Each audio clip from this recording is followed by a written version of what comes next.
sounds of the villa, voices and laughter, echoing in the distance. Both of their fathers should be together, working at the oil press on the far side of the property. "We are alone, Maya."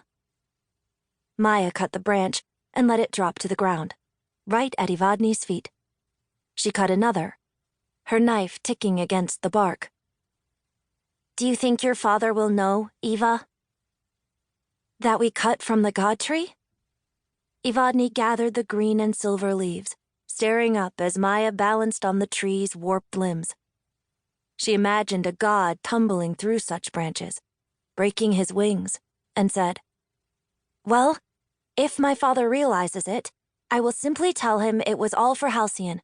And what can he say to that?" Maya swiftly traded one worry for another. "Do you think Halcyon will recognize me tomorrow?" "You are her cousin. Of course she will recognize you."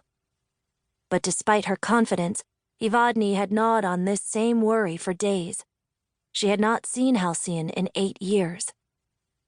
Evadne remembered the morning Halcyon had departed, had traced it so many times in her memory that she often dreamt about it at night. Evadne, 9 years old, propped on a crutch, her ankle bandaged as she stood in the courtyard. Halcyon, 12 years old, hair bound back in braids, her belongings packed in a satchel, waiting to ride with their father to the city of Abacus. "Don't go! Don't go!" Evadne had wept, clinging to her sister. But Halcyon had smiled and said, "I must, Eva. The gods will it." "Do not tell her this," Maya said, shifting to another branch. "But I was once jealous of your sister." "So was I," Evadne confessed, and with a shock, discovered that the flame was still there, burning within her. "So am I," her mind amended. "I am jealous of Halcyon, although I do not want to be." Maya stopped cutting to look at her, and for a moment, Evadne feared she had spoken her secret aloud. "Do not mistake me," Maya rushed to say. "I was relieved someone in our family finally inherited something good. Halcyon deserved to make a name for herself. But I do wish you and I could have something too." "Yes," Evadne agreed.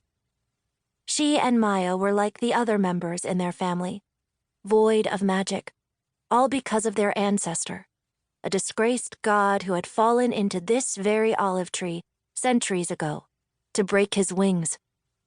Or so the legend stated.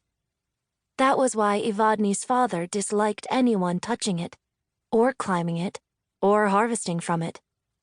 The tree had been the end of Kirkos, god of the wind, but it had also been a beginning, the beginning of this grove, of their family.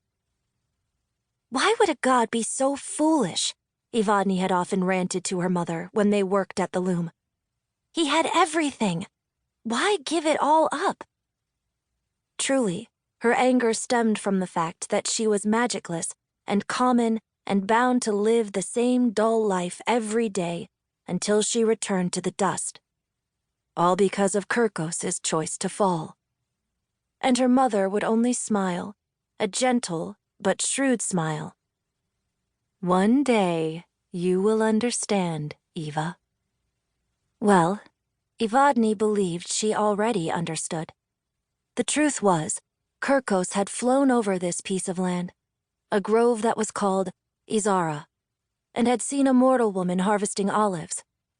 He had come to love her so ardently that he had surrendered his immortality and power to remain on earth with her, living as a mortal man, to tend the grove at her side, to give her children, to be buried beside her when he died. If any of his descendants aspired to ascend within their court, it would not be by inherited magic, but by some other gift or strength, which Halcyon had done. "Do you think we have gathered enough?" Maya's inquiry brought Evadne back to the present. She glanced at her armload of olive clippings. "Yes, more than enough. We should get back. Our mothers will be wondering what has taken."